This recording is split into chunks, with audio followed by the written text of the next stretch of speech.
It's on the top of so many people's bucket list because it's such an amazing place for hiking, adventure trips. Every single time that you see the Grand Canyon, it's a different view and such. I spent 2.5 years living there. I worked for the concessionaire in the park, Xanterra, training the tour guide bus drivers. So that's when we started planning this trip. LGBTQ Outdoors was like, we're going to go to the Grand Canyon. And I said, you cannot go to this without me. I must go.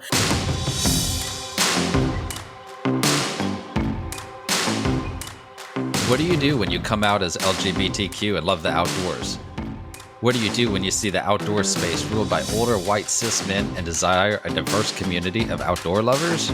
Accept it, change it, create it. I am Justin Yoder, and this is LGBT Outdoors. Hey everyone, welcome to another episode of the LGBTQ Outdoors podcast. We are going to have a little bit different show for you today and highlight some of our adventure trips that we have coming up this year. So I'm excited about that. But before we dive into that, I have Patrick with me again today. Hey, everybody. What's going on with LGBTQ Outdoorfest? You're on the committee for that. With LGBTQ Outdoorfest, we are on a roll. We are planning. We have a record number of people signed up for this early in the game. We do. Which is huge and awesome. I think there's a possibility that we might max out. I don't want to create a frenzy or anything. Create a frenzy. Everybody rush to sign up. Yes, sign up. At this point, you've missed early bird registration. But still tickets available. It's going to be September 11th through the 14th up in the Catskills in New York. We're really, really excited about it. It's going to be bigger and better expecting significantly more people than what we've had in the past. So It's just going to be a badass time all around. Yep.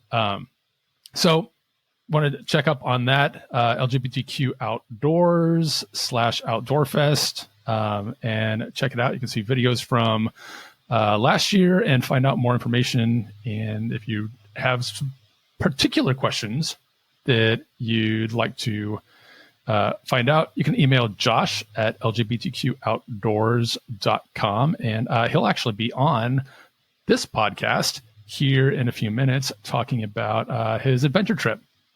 Yeah. And speaking of adventure trips, of adventure trips, amazing segue, Patrick. Thank you. Our first one up for 2025 is our adventure trip to the Grand Canyon. Hosted, co-led by Yoder Wilson and Sam Troy. Sam is actually here to talk with us and explain, get people jazzed up. What's excited? Excited, yes. Hey, Sam, welcome to the podcast. Hello, how are you doing today? I'm doing well. How are you doing? I'm doing... The horrors persist, but so do I. Amen. There you go. I like that. Let's kick this off with letting people know a little bit about who you are. So hi, everyone. My name is Sam Troy, she, her pronouns, and I am originally from the Fort Lauderdale area of South Florida. I moved to the Grand Canyon in 2021, and I'll talk more about my experience there in a little bit. And then in 2023, the end of 2023, I moved to Fort Collins, Colorado, and I'm now a graduate student at Colorado State University studying tourism management. Awesome. That sounds exciting. I'm jealous that you're living in Colorado. It's Fort Collins is an amazing place. Colorado's fantastic. We're in what we like to call our false spring right now, where the weather was really snowy and cold, and being a Florida girl, that's really hard for me. And then the sun came out and it's been in the 60s, and we're expecting more snow at the end of the week. But like, it's that false spring where it's like, it's just lovely right now. But for now, we'll enjoy it. That's cool. Diving into this trip a little bit, who do you think would be the ideal people to go on this trip that would enjoy it the most? Pretty much if you have a love for the Grand Canyon, or if you have always had visiting the Grand Canyon on your bucket list and have never made it to go, or you've been and like did a quick photo stop and then out again, and you really want to spend some more time there, I think that would be the ideal person to come along on this trip. So our trip is going to be the end of April. We have it scheduled, I believe it's Thursday, April 21st through Monday, April 28th. Some of that is because of transportation from Phoenix Airport to the Grand Canyon. So we are hosting a couple information sessions, and we'll have a couple of alternative options if Thursday through Monday is a hard time period, but we're working on all of that. Yeah. Well, it's cheaper to fly out on a Monday too, I believe. Yeah, I think so. So than on a weekend. So that's awesome. You spent a lot of time there. So what makes the Grand Canyon such a special place to you and such a great place for an adventure trip? It's on the top of so many people's bucket lists because it's such an amazing place for hiking, adventure trips. Every single time that you see the Grand Canyon, it's a different view and such. I spent 2.5 years living there. I worked for the concessionaire in the park, Xanterra, training the tour guide bus drivers. So that's when we started planning this trip. LGBTQ Outdoors was like, we're going to go to the Grand Canyon. And I said, you cannot go to this without me. I must go. I have to, share this place with other people and members of my community, because it's so gorgeous. It's sacred to so many different people. There are 11 indigenous tribes that have partnerships with Grand Canyon National Park. Some of those tribes have their origin stories from the canyon itself. So when we say sacred place, it's not just, wow, this is beautiful. And it is. It's gorgeous all the time. But it is a place where people have so much sacred knowledge and sacred ceremonies and beliefs and traditions that link back to it for thousands and thousands of years. And then the more recent human history there as well is very near and dear to my heart. My cat is named after somebody that was instrumental in founding the Grand Canyon tourism there. So if you come along on our trip, you'll hear all about Fred Harvey and the Harvey girls. That is my specialty. That sounds so cool. Like, I've been there for like a very, very brief, it was an engagement shoot with you. Yeah. And that's the only time that I've seen it. And it was jaw dropping. And so I am definitely one of those people called out who needs to go. And there's so many aspects of it. Like I didn't even think about like the original folks who lived there, plus like the geographical history that you see like etched into the canyon walls. Like literally half of the age of the earth is exposed at the Grand Canyon. The basement rocks are over 2 billion years old. I can't even, like, my brain doesn't brain that. Like, wow. So many times I would post pictures and people are like, that's a green screen. You're not really there. And I'm like, we're really there. One of the things that I've planned with this trip is we're doing a number of different hikes of different levels. So getting there, we're not going to, at absolutely no point are we planning the rim to rim hike that literally people die on. That is not the strenuous activity we're going for. We are, one of the trips is going to be down into the canyon along the Bright Angel Trail. We're aiming for 1.5 mile rest stop. So that will be getting us into the canyon. It is an intense hike out. I used to joke, if you want to know what hiking the Grand Canyon feels like, get on a Stairmaster for 6 hours, and that's the Grand Canyon hike. And it's literally just stairs. But we're going at a time of year that the weather should be good and really temperate for us, no one overheating. But some of the other hikes that we have are just along the rim. There's a nice paved trail. There is some ups and downs to it, but what I love about those hikes is even though you're just staring at the canyon the entire time, each different photo stop is a different view and just something else to fall in love with. And people it's like cloud spotting and finding the formations in the clouds. You find the formations in the rock formation. So there's one that looks like a crocodile, and different people have different things with that. So that's all the different stops along the way. We're kind of going to go east and west along the rim to view those different viewpoints and find different ways to fall in love with the canyon. That's cool. What you mentioned like getting on the stair stepper. Like, what kind of fitness level do people need to be in, or what? Really, and what should they be doing to prepare for it physically and maybe even mentally too? Physically, really just getting out and hiking. If you can do hikes with elevation, that's great. Because I have these different hikes planned, if something isn't going to suit you, that's fine. We have some flexibility for you to take that morning and not do that into the canyon hike. Most of the other hikes are going to be much more what people are used to, other than the fact that you guys have visited Colorado. Elevation can get to you no matter where you are. So when you're coming from somewhere on sea level, Grand Canyon South Rim sits at about 7,000 feet in elevation. So we're going to take that first day nice and easy, let people get acclimated, just getting outside and into that sun. Prepping before you go on that trip, really just making sure that you have enough, like a water carrying device that has enough water. We're talking, 3-liter camel bag plus an extra water bottle. Water is a very big deal there. Having some snacks, salty snacks to help retain that water. Really good shoes.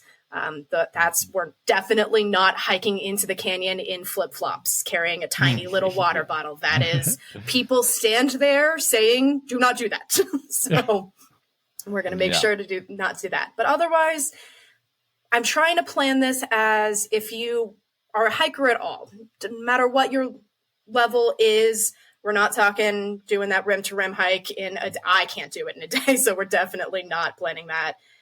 So just as you are, I think that you'll be able to find hikes that are good for you. And if really hiking's not your thing and you just want to sit and look at the canyon from sunrise to sunset, I think that's going to be a magical day for you as well. So if you have any questions about whether or not you can do it, depending on your fitness level, please reach out to us and we're happy to answer that. But I believe everybody will be able to do the hikes that we have planned.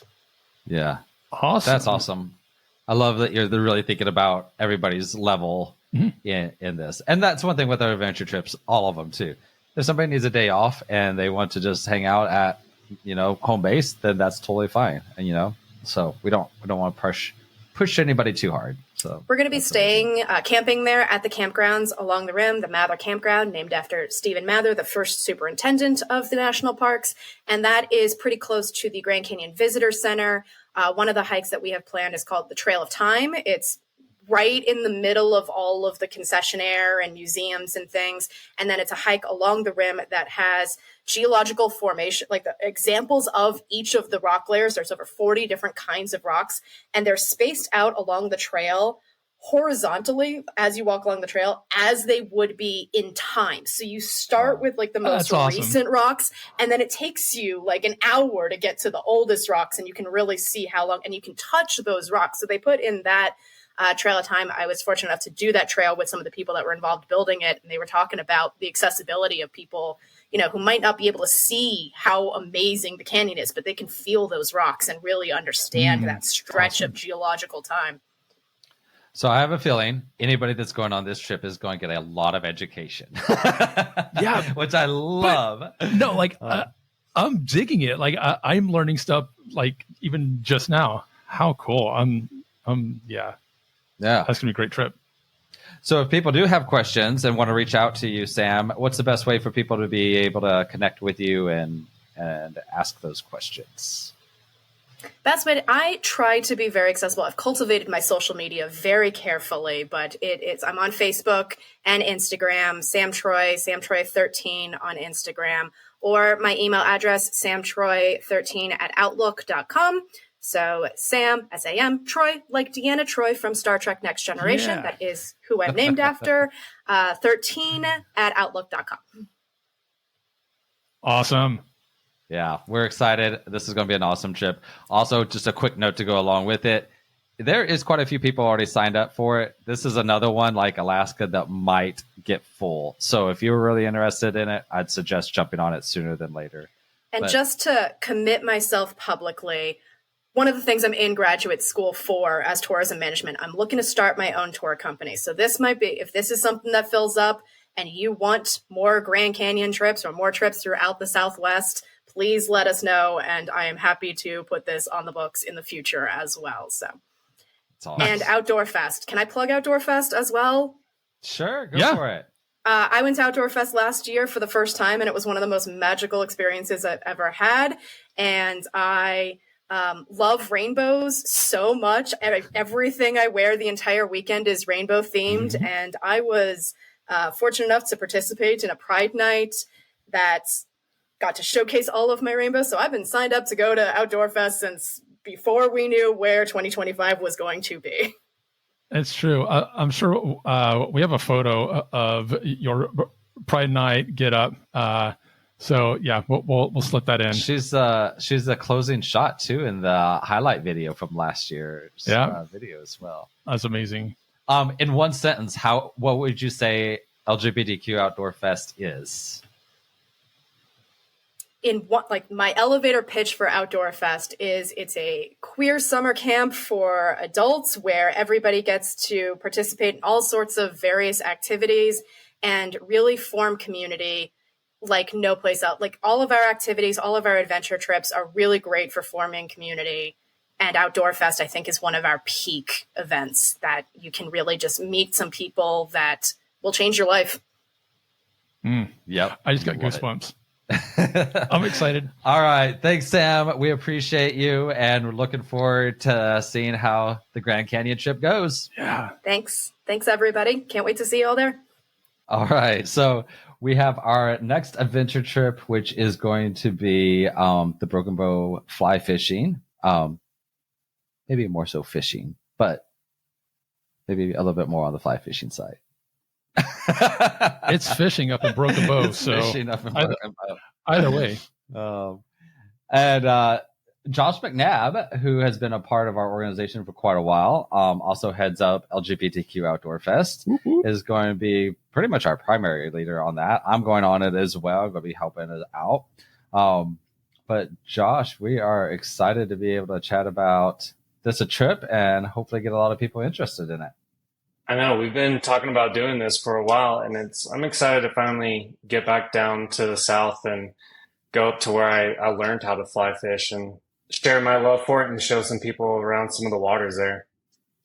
Yeah, definitely. Can you tell people just a little bit about who you are and maybe how you got started into fly fishing? Totally. So like Justin said, my name's Josh McNabb. I grew up in Paris, Texas, so about an hour and a half northeast of Dallas.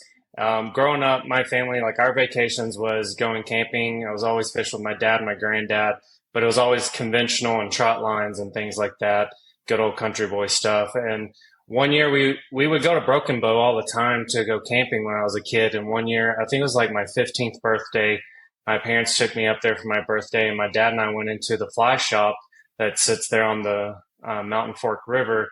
And we were just going to grab some bait to go out and just conventional fish.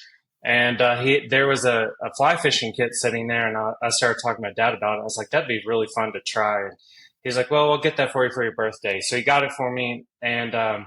Old man Sam used to own the fly shop, and he like rigged it up for me. And he took me out to the parking lot, and he just kind of showed me how to cast a little bit. And I still kind of joke about it with some of the guides and people that have fished around there for a long time that knew him.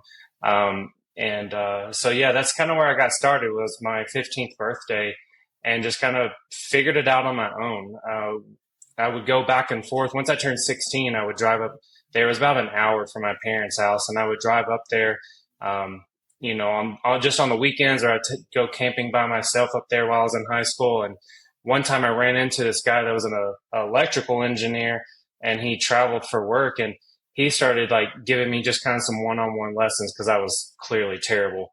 And after about an hour or so of working with me, he went up to his truck and he came back down and he said, "Here, I keep an extra rod." And he's like, "You need something better to work with." So I have had that rod and reel that he gave me. That's been like at least 17 years, 15, 16, wow. 17 years now.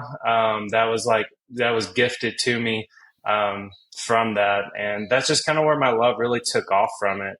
And I have fished that river for over 15 years now. So I have a few spots that I know about that I enjoy to hit that not everyone gets to. So I'm excited to share that. Nice. Really cool. Any sort of fly fishing career that starts off with a guy named Old Man Sam. Yeah, literally. It's got to be pretty epic. Right. What do you think is going to make this trip so special being in Broken Bow? Because I mean, I think a lot of people might have some concerns about Oklahoma as well. Totally. But a lot of people have concerns about just going in the outdoors in general. Yeah. But what is it about this area that you really like and you think is going to make this trip a really, really cool experience? I think a couple things here. I think if there's someone that, is in Chicago or New York or Florida or something like that and is wanting to come down, they can fly into Dallas and ride with one of us. And it's like an easy trip from Dallas. Those that are going to be coming from Texas, it's just cool having some water that is fairly close by. Like you're not having to go to Colorado or Montana or something like that to go fly fish. That's what I always have loved about it is it was close. And fortunately the state stocks it. So stock fish, we're almost guaranteed to bite. So I guarantee you most are going to at least catch one fish. So I think it's going to be fun because even if don't have a ton of skill with it, I'll help you at least get the fly out there. And if we can get the fly out there, I bet we can get a fish on. And so that's one of the highlights I would say. Another thing is, Broken Bow, if you've not been, it's definitely taken off as a tourist town. Like it was this little bitty place that had 2 gas stations and 2 diners when I was a kid. And now it's like breweries and wineries and all kinds of really cool stuff to check out. But even though it's building up in tourism, there's still not a lot of fly fishermen that are like really getting in there. And where they do go, it's more like right off the road, right off the bridge, like super easy access. So my goal is to take everyone to things that are a little more secluded, and we'll hike a little bit to get into some places where just not your average guy that's driving into Broken Bow knows about. So we'll be able to be more secluded and on our own as a group and not really surrounded by a bunch of tourists. So I think that'll really be helpful. That's a great thing about somebody that knows the area. Yes, indeed. So I've never fly fished a day in my life. I don't have any gear. Would I be, I don't want to say welcome. I know I'd be welcome, but like, would this trip be for me? Yeah, totally. I tell people all the time, like you can get some pretty decent stuff through Amazon. You could even just go get a starter kit from a local fly shop too. Reach out to me. I can give you some suggestions, send you some links to find your stuff. But we're planning on doing a little lesson before we head up. So we're going to put that out there, let everyone know that does sign up where we're going to meet at. But we'll meet up before we head to in Dallas on, I guess that'd be Friday morning. We'll meet at a local park, and I'll just show some pretty easy steps on just even how to get the line out there. A lot of people kind of think back to a river runs through it, and you've got someone going back and forth, back and forth, back and forth. And it's not all about that. At times you can, but there's a lot of trees around. So there's just some simple casting, some roll casting that we'll do. And I'll just, kind of educate everyone the best I can before we get up there. But once we get on the water, I'll be able to help everyone. So little to no experience up to years of experience, everyone is welcome. I think we'll just get out there and have a good time together, and we can learn, something from each other as well. Yeah. And just for a little bit of clarification for that, if you want to use conventional gear, a spinning rod or something, you're welcome to come as well. So that's totally fine as well. if you've never fly fished before, we do want you to come the morning of, which, and now I wish I had a calendar right in front of me because I forget if it's a Thursday or Friday that it starts. But whatever that morning is, if you haven't no experience, we want you to come to that first to at least get you a little bit educated and work with you before getting to the water. If you are already have experience with fly fishing, you can meet us either up at Broken Bow or in Dallas, and we all go up together. So there's a lot of different levels and education that will be involved in it as well, to be sure everybody fits in well. Yeah, I got my calendar. It's going to be May 16th is a Friday. And Okay. those that get signed up, I'll send you we'll send you out the location closer to time. We'll meet up that morning in a park and go from there. Yeah. And this is going to be a lot less of a rugged trip than a lot of the adventure trips are too. So we're going to be staying in cabins and having good food and all that kind of stuff. It's not going to be a roughing it type of a trip. No, not at all. It's a cool area too. I mean, we're in the woods. We can go for some hikes. We can have fires, but at the same time, we can go 5 minutes up the street and go get a beer at a brewery. So it's kind of got the convenience and luxury of everything you want. That's great. Nice. What is something you're really hoping that people will take away from this trip? You know, being a fly angler and my love for fishing over all these years, it's just helping, more people find the love for fly fishing to get out there to enjoy it like I do. It's definitely picked up over the years, but I think in the queer community, it's just one of those things that some don't think about, and then they see or hear about fly fishing, they get really excited, but then they get really nervous. So I'm hoping to kind of break down some of those boundaries or walls or barriers that some feel where like this really can be for anyone. It doesn't really, you don't have to be an athlete to do it. You don't have to be super big on fishing. It can just, give it a shot, give it a try. And who knows, you may end up coming up here to Colorado and going with me more. Alaska's a fun place and all that. And so you learn that you can travel around the country, travel around the world and do something fun like this and kind of get out in the quiet and peace and kind of get away from everything that's going on. Yeah. And one of the things I like is your willingness to sort of pay it forward from Old Man Sam and your unexpected engineer fishing mentor, who gifted this to you. And now you're kind of evangelizing for fly fishing. So I think that's awesome. Very cool. Yeah. If people want to reach out to you with questions about the trip, what's the best way for them to get connected with you? Y'all can shoot me an email, josh@lgbtqoutdoors.com. That would be the easiest way. You can also hit my Instagram, ventureoutjosh is my Instagram handle. Thanks, Josh, for coming on. We are excited about this trip, and I can't wait to get up there on the water with you. It's going to be a great time. Yeah, it's going to be fun. Excited to see everyone there. All right. We'll chat soon. See ya. All right. Bye. All right. So next trip up is Alaska. And in 2024, we did 2 adventure trips, kind of as a pilot to try to figure out if these adventure trips are going to work and how to make them work and things like that. So our first 2 were to Alaska and Big Bend National Park. Alaska was incredible and I loved it. I led that trip, and you and I are leading it this year together, along with Justin Bickley, who is going to be a leader and a guide for us. He unfortunately can't be here for the podcast recording, so you and I get to talk about Alaska. Sweet. Alaska, I've never been. I had massive FOMO last year while y'all were up pack rafting and exploring all the wonders that Alaska has to offer. The jealousy was real. But I get to go this year, and I'm excited for like a bunch of reasons. One, to get to go to Alaska with my husband. I mean, come on, awesome.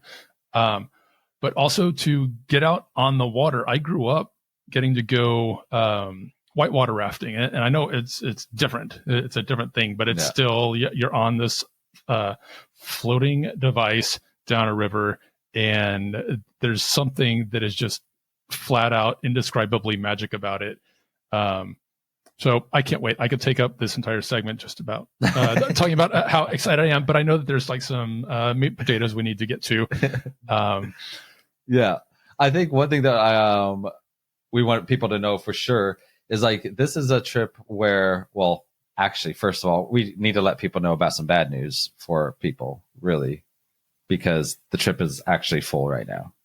So it is, but we have a wait list. We have a wait list. So if you're really interested in going, you can sign up to be on the wait list.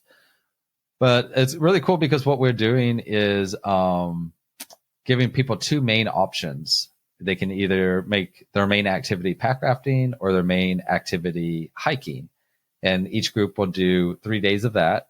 And we'll all stay together at the same place. And then the last 3-4 days will be together as a group, doing some other hikes and stuff together, exploring a glacier and some really fun stuff.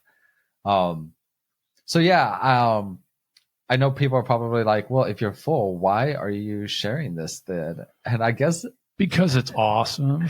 It is awesome, but we also want people to know that our adventure trips do fill up. Like Grand Canyon is filling up pretty fast too. Luckily for Great Smoky National Park trip, we can take a lot of people on that one. So that's going to be great.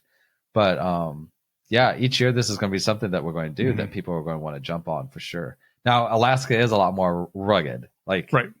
You got to be ready for a rugged experience for this. We're going to be staying at a place called Manitoba Yurts. We stayed there 1 or 2 nights last year. It's these yurts that are on the side of this cliff with this beautiful river below it. And there's a cabin that has a kitchen in it and everything. But then when it's on the rustic side, there's no running water. There's no electricity. Showers will kind of be out of a bucket type shower situation. So it's definitely more on the rugged side, but I love that because I've had experiences like that in Africa that I absolutely loved. But I know a lot of people like, it's a step outside of your comfort zone, but it's also like a challenge to, can I handle it? Like when you're in, I don't want to say the bush, but like you're kind of out there, like it's a challenge that a lot of us don't face on a normal basis.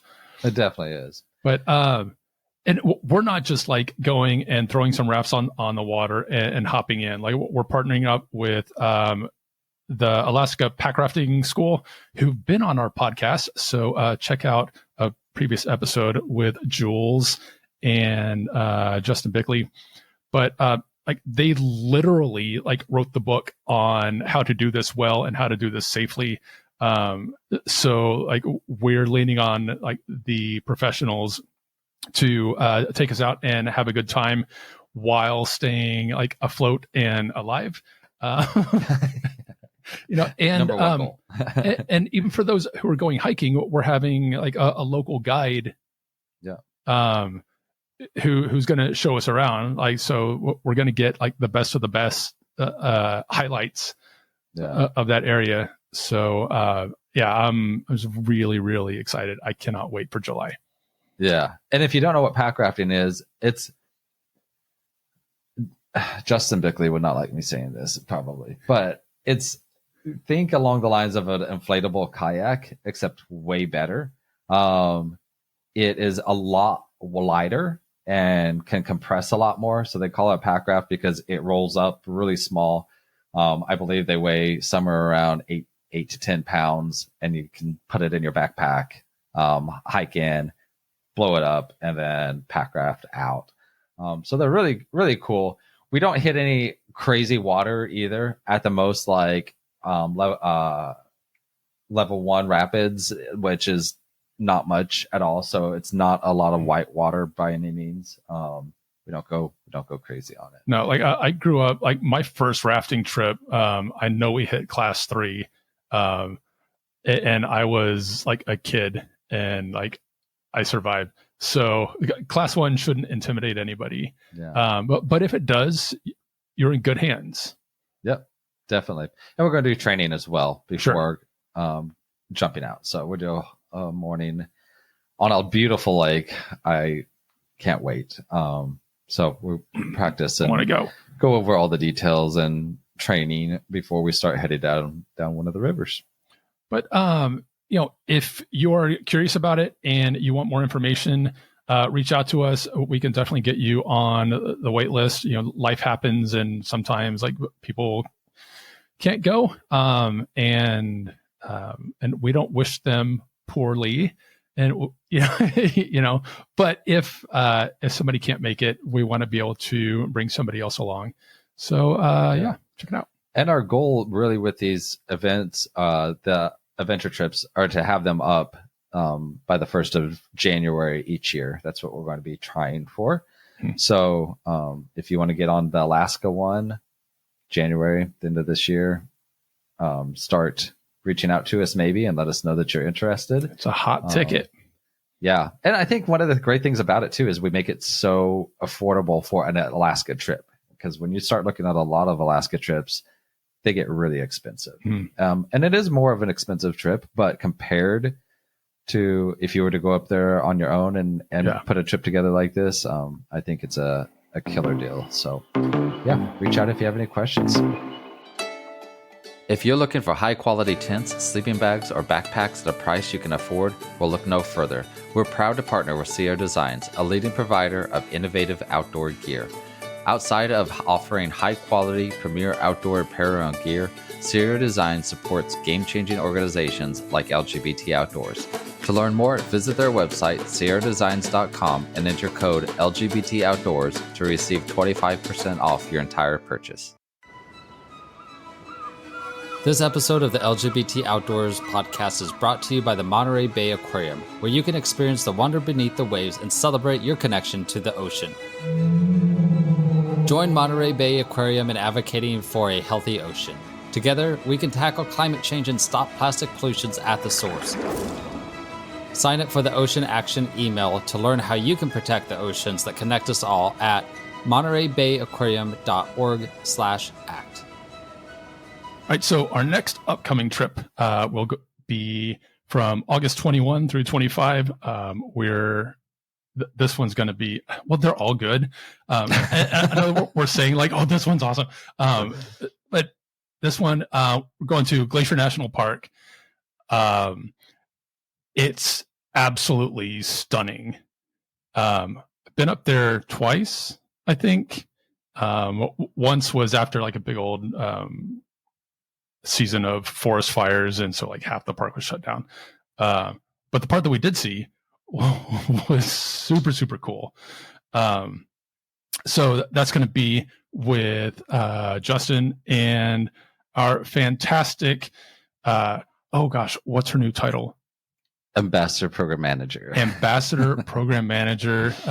Cherie Boulanger from New Hampshire. It's going to be a great time. And I really hope I can go. Yeah, absolutely. And unfortunately, Cherie can't be here today to be able to talk about it. But I am, so I'm going to share a little bit about it. I'm actually helping lead a number of these, so really excited about that. But Glacier is going to be a fantastic trip, like you said. I'm excited about leading it with Cherie. She's a lot of fun. If you don't know her, and we're going to be flying into Kalispell and working with the Glacier Institute there. So the cool thing about the Glacier Institute is they're a very diverse and inclusive organization that really helps connect people to the outdoors through education. So nice. Not only are you getting an amazing trip out of it, but we have people that are there all the time to be able to have really cool experiences throughout the trip. Insider perspective. Yes, definitely insider's perspective. Definitely from a more educative standpoint. So they're going to be helping us with leading hikes, animal, wildlife. They're going to be teaching us about that. Plants, just you name it. It's going to be really in depth. And a lot of us, this is going to be focused around hiking too. So definitely want to be prepared for that. Well, yeah, I was about to ask, I know, hiking, how, like if I'm a novice hiker and maybe like I'll walk the track or something at a local school, am I suited for this? Do I need to kind of train? What's the degree of difficulty, do you think? I would definitely say on all of the trips, training would be very beneficial. Unless you're somebody that already lives in, like Colorado, somewhere where it's really mountainous and you are used to hiking regularly in that situation. Otherwise, I would highly recommend like hitting the gym, the stair climber, especially, treadmill on an elevation, anything like that. Obviously, the more fit you are for hiking, the more you're going to enjoy the trip. But at the same time, we do want people to be able to come enjoy the trip. There might be a day where you're tired and you just want to hang out at the cabin, and that's fine. But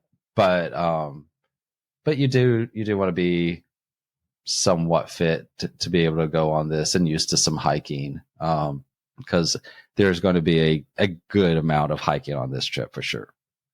Okay, cool.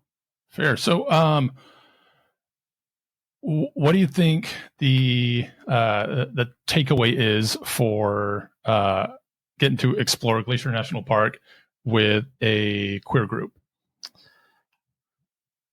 Well, I mean, it's one of my favorite parks. So, and I've never taken, I've gone there by myself with a friend that lives up there, and with you, but never have experienced it, I guess, on an LGBTQ Outdoors level. So to be able to take a group there to a park that I absolutely love, I think is going to be incredible.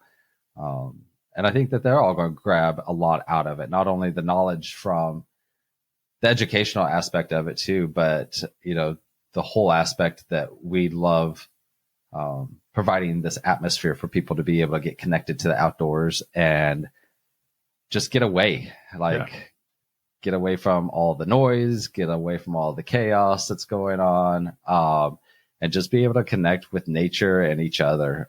So I think that that's kind of the biggest takeaways that I'm hoping that they can get, just kind of a break to reconnect.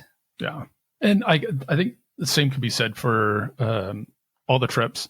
So if you're curious or you're like, hey, that sounds cool, check out all the trips at LGBTQ Outdoors under Adventure Trips. And it's got all the information you could possibly want. And if it doesn't, then you can always shoot us an email and we will answer your questions because we would love to have you. And one of the questions that we're sure to get is, where are we staying?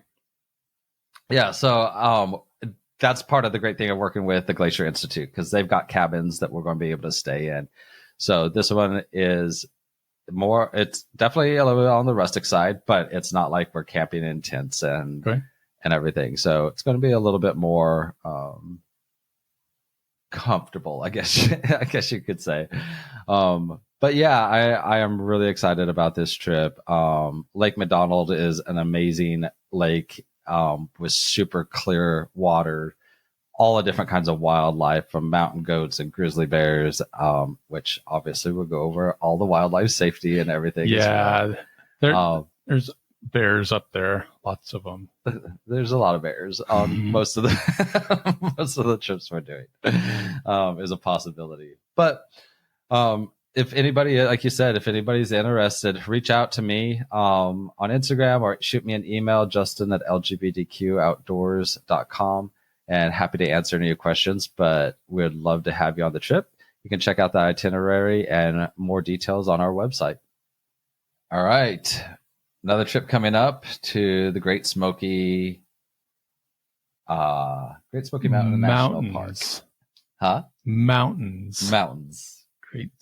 That's a lot of words. It is a lot of words. And leading this trip is going to be Brad Ryan and Oded Wilson. And Oded is not able to join us because he is traveling and having some Wi-Fi problems. So Brad gets to talk about this trip. Yeah. But thanks for joining us, Brad. We would love it if you would just share a tiny bit about you, and then we'll kind of dive into some of the details of the trip. That sounds great. Yeah, I mean, Great Smoky Mountains National Park was the only national park that I ever got to visit when I was a child. My sister was a national clogging champion, so we always got dragged down to Gatlinburg, Pigeon Forge to watch Nice. a bunch of 9-year-olds clogging for 3 straight days. So, and then I came back into my life when I hiked the Appalachian Trail in 2009. So the AT goes through Great Smoky Mountains National Park, and we're going to do a section hike on this trip. So everybody can get a taste of that. And then that was the first U.S. national park that I visited with my grandma Joy when she was 85. That was the first of what would end up being 63 U.S. national parks for us. So it holds a special place in my heart for a number of reasons. And I mean, I've been an outdoorsman for, I would say, most of my adult life, but I've always been a nature boy. And I'm a veterinarian. And what else? I love live music. I'm really passionate about this community. So that's probably enough about me. Yeah. Yeah. And for anybody that's listening right now on the following episode from this, we're actually going to have Brad and Grandma Joy both on, so you can hear more about their journeys together. So that's going to be really amazing. Which is so cool. So cool. Great Smoky Mountains National Park is the most visited national park. Tell us what you love so much about it and what you think is the big draw for people and why it's so popular. Well, it's a day's drive for half of the country. And I think the draw is multifactorial. It's visually beautiful. There's a lot of really interesting history there. It's also the most biodiverse U.S. national park that we have in the United States. So all these different ecosystems from the south and the east and the west and the north, they all come together here. So the biodiversity is incredible. The particular part of the park that we're going to be staying at is Cades Cove, which is it's just a breathtaking 11-mile loop that takes you back in time to the early settlers, when the early settlers arrived in this part of the world. It's also almost all, I don't want to promise, it's always dangerous to promise, but I've seen up to 20 plus bears in a single day there. It's a hot spot for black bear viewing. They've reintroduced elk in the last decade and a half. Just great for wildlife, great for hiking. There's over 3,000 miles of trails within this U.S. national park. So if you stitched it all together, it would be longer than the Appalachian Trail. Wow. So, great. Yeah. And then of course you have beautiful rivers. And to me, it just feels like, I don't know. I find that I can always find myself there. I can always get back to myself there because it's so still. And so despite all the people that come there, there are ways to break away from that and really find silence there, which I love.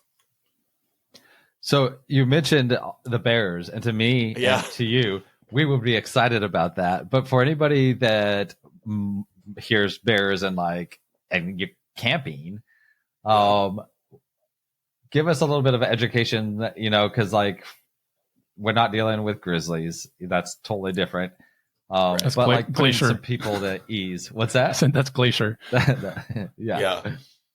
Well, there have only been a handful of problems. Most of the conflict that happens in any national park with wildlife is related to improper behavior on the part of the human in the equation. So, we'll take proper precautions for food storage. We don't want to sleep with food in our tent or anything that smells good in our tent. So, Cades Cove has such a high density of people staying there that the black bears tend to stay away. I've always camped there, and I've never heard of a black bear coming into the campsite in the middle of the night. It doesn't mean it couldn't happen, but we minimize our chances just by following basic rules when you're in a national park. So I don't think there's any reason to be afraid of that. When we're out on our bikes and hiking around, almost every black bear I've ever encountered on the East Coast has been fleeing from me. So it's usually they're a little more acclimated in Cades Cove though. So we should get some great views. And as long as you don't get too close, which you shouldn't anyway, then there won't be any problems. So I hope that's what happens for us. It's worth saying that we're talking about the animal bear and not the subsect of gay men. But they're welcome to join too. Sure, absolutely. They're generally less threatening. That's been my experience. Yes. Yeah. So, you said that Great Smoky Mountain National Park is the most visited. I found that to be surprising. When you hear national park, my mind goes to Yellowstone and Zion and Grand Canyon. That's, I guess, a marketing or something. But go ahead. No, but all the three parks that you mentioned don't have. They're more remote out in the West, and so you have to. So that's what I'm saying. I think it's more visited because it's just so accessible on the East Coast. There are more people living within a day's drive of it, so it's easy to get to, and it's very accessible. So it's a popular place for people to go, of all ages and abilities, which is important to me as well. But and then of course you've got Gatlinburg nearby, which is a big tourist trap, and you've got Dollywood. And I was about to say Dollywood. Yeah, that's a huge draw. She's a huge draw to that part of the country. I mean, it's Dolly. Yeah. Right. So give us a little bit of an overview of this trip. Like, what are some of the things that you're really excited about? I know that in going over it with you in the planning and whatnot, it just sounds so incredible. But what are some of the key highlights that you're looking forward to people experiencing on it?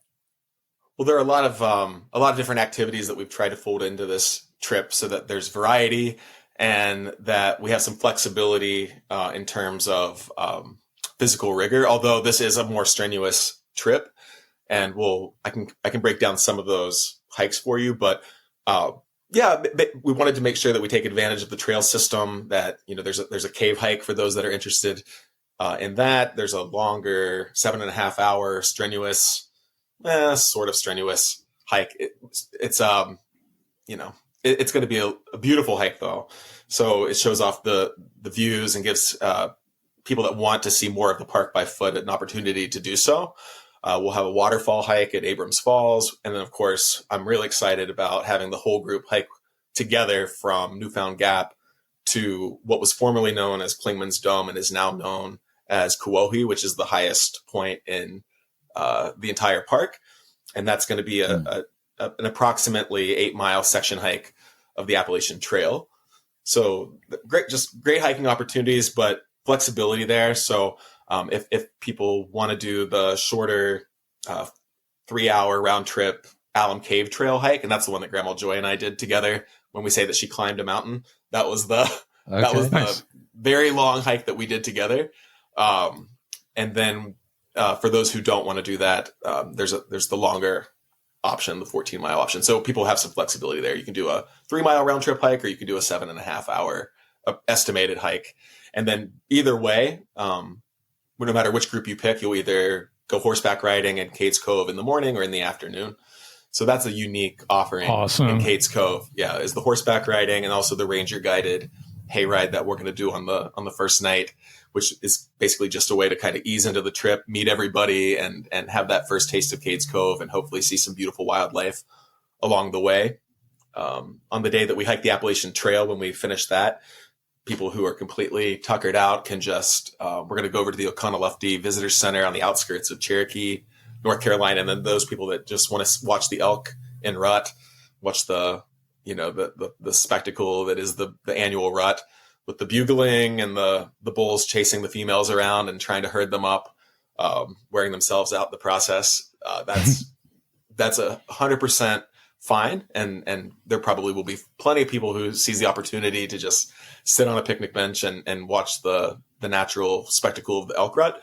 But those who want a nice, easy 3-mile leisurely hike along the Oconaluftee River, there's a river walk option that evening. And like I said, it's gravel, it's flat, and it's meant to just be a nice scenic experience. We'll probably see some elk on foot if we do that, for those that opt to do that hike.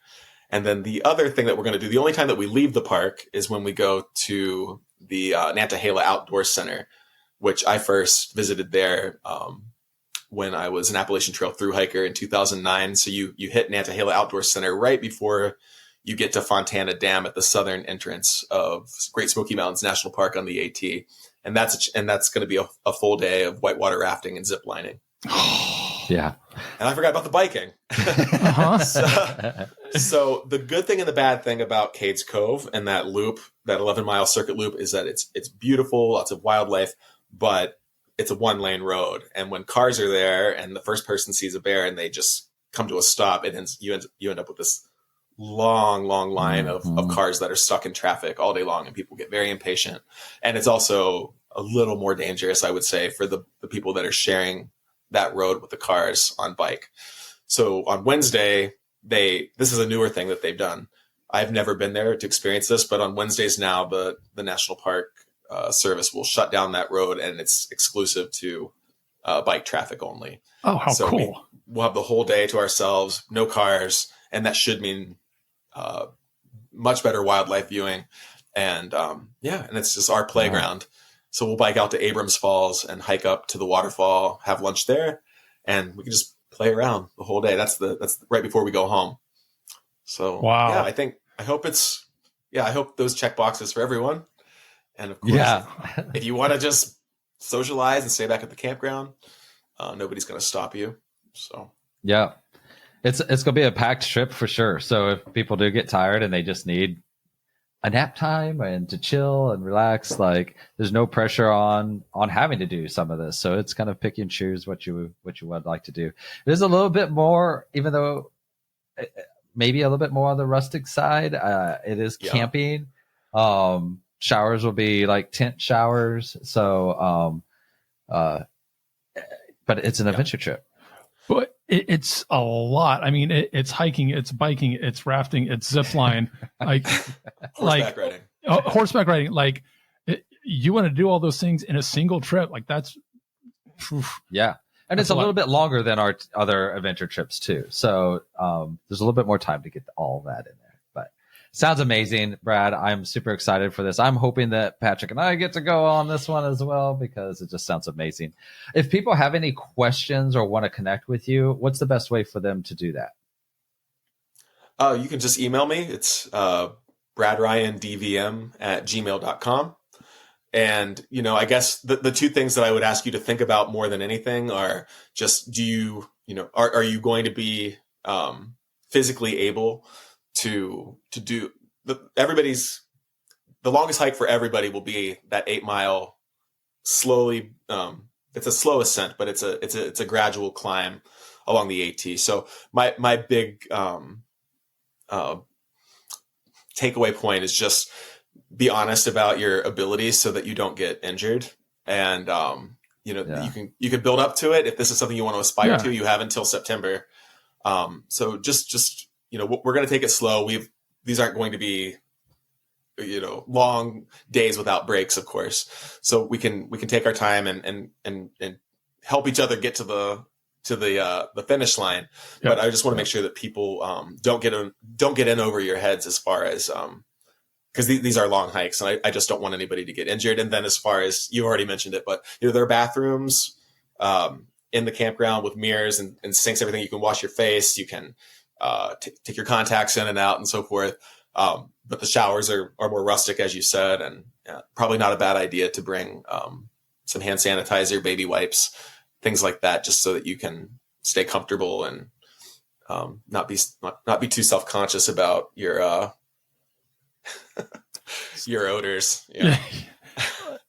These are long, stinky hikes, right? It is what it is. Like that's especially like day 4 part of it. Yeah.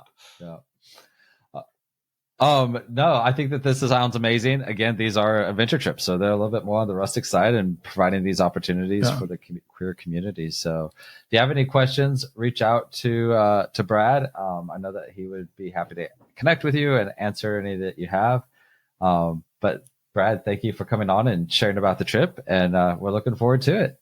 I'm looking forward to it too. Thanks, you guys. Really appreciate it.